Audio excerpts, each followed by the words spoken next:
Good evening, sir. It's Good evening. always a pleasure to be in your presence and to hear your words. I would be very grateful if you could do the honors for all of us, sir.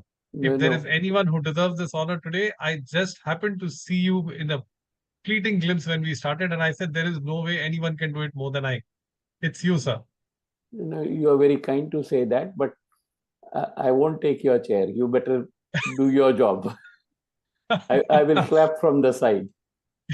Thank you so much, sir. I'm really humbled, and this is something which I hope to learn from you and carry on forward, despite achieving everything and so much, and having such a national and an international standing. To be humble enough is something which is truly a hallmark of you, sir. I'm very grateful that you are there and you spoke a few words. And on behalf of the senior teachers who are there on this group, it is my honor and pleasure to launch the website of the ECNG officially today. Thank you very much for this opportunity, sir. Uh, we are all aware that online medical education actually gathered pace during COVID. It was more of a necessity, but thereafter, it has now really metamorphosed into a mode of communication, which, like all good things, has come with a few bads. It's almost become the standard of care today as far as education is concerned, be it undergraduate education, postgraduate education, even school education. The advantages that it offers is clear to all of us. There is flexibility, there is convenience. But for me, the biggest advantage is accessibility. It has really democratized the dissemination of information. Today, you don't need to be in the All India Institute or say SGPGI or say Nair to really be taught by the teachers. You can attend their classes online. You can hear their words of wisdom and their decades of experience.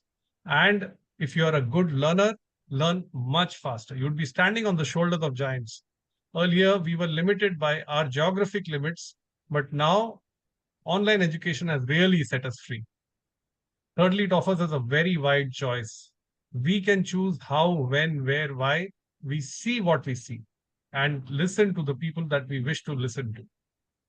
It's also very interactive as social media becomes more advanced and there are better graphics, better informatics, animations, and videos. It becomes more and more easy to explain complicated things like the countercurrent theory of urine concentration, which was, I think, until I did my DM, I wasn't able to wrap my head around it till I saw a few videos. And finally, storing and retrieving it for a later date. These are the things that really are the major advantages of the system. However, what Dr. Arun Thomas said today is something that we should not forget. Much of the stuff that we see online today is not peer reviewed. Our biases get amplified because there are inherent inherent interests, I would say, that people have or organizations have to put forth one narrative, which is exactly not what science needs. And unfortunately for the younger generation, now there has become a greater reliance on articles, reviews, etc., rather than textbooks and journals, which are printed or peer reviewed. However, for all of us who have been in the academic field for the last few years, we have to understand and realize that this is the future of medical education. The younger generation probably understands and uses social media and the internet to a far greater extent than we used to. And the sooner we as teachers embrace it and learn to exploit it with confidence, it would be better for us and our students. As the national coordinator for online training in nephrology for the National Board of Examinations, I have seen online education grow and really explode. And I have seen the way it can touch the lives of residents across the country. It has been my privilege to have the best speakers from across the country speak on topics of their interest, teaching these students. And we all know that the quality of DNB education across the country is not uniform. Unlike well set DM programs, which have been running for decades, new hospitals with very often times younger consultants who may be very, very enthusiastic, but lack the experience, are unable to possibly teach their residents as well as, let's say, an organization like the AIMS, which runs DM programs for years. We are now able to translate that experience to a much larger audience.